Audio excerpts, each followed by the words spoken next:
আসসালামু আলাইকুম প্রিয় বন্ধুরা, আশা করি সকলে ভালো আছেন। তো দেখুন, যেই দোয়া পাঠ করলে তার জন্য বেহেশতের একটি ফল বাগান খেজুরের গাছ লাগানো হয়। সুবহানাল্লাহ।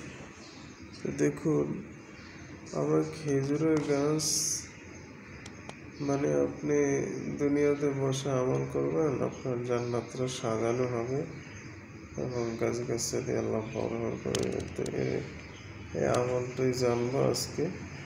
ধৈর্য সহকারে আমাদের সাথে থাকুন।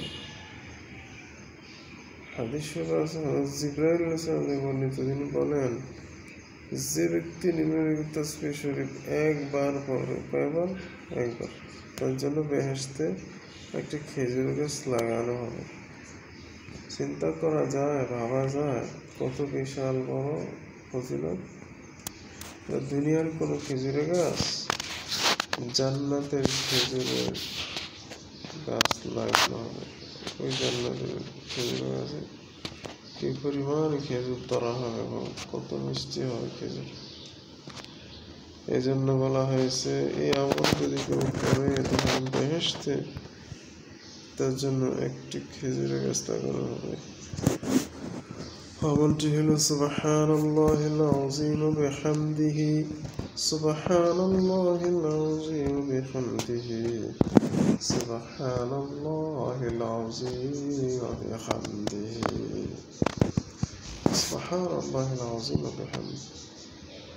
এই ইয়াসিনটি যদি পাঠ করা হয় তাহলে বলা হয়েছে জান্নাতে বেহেশতে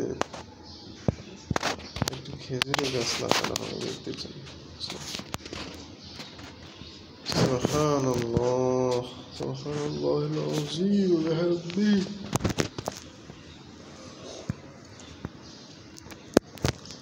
হাদিসখানা তিরমিজি শরীফে আছে, মুসলিম এবং মুসলিম শরীফের গ্রন্থ। এই যে নিচে কোন কোন কিতাবের মধ্যে আছে দেখে নিবেন। তো যারা আমরা নতুন আছি,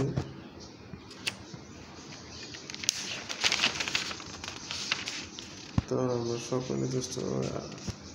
আয়াতের অর্থ হইল সুবহানাল্লাহিল আযীম ওয়া বিহামদিহি, অর্থ হইছে আল্লাহ তাআলা সুমহান, পুত পবিত্র এবং সবকিছুর প্রশংসার জন্য তারই জন্য।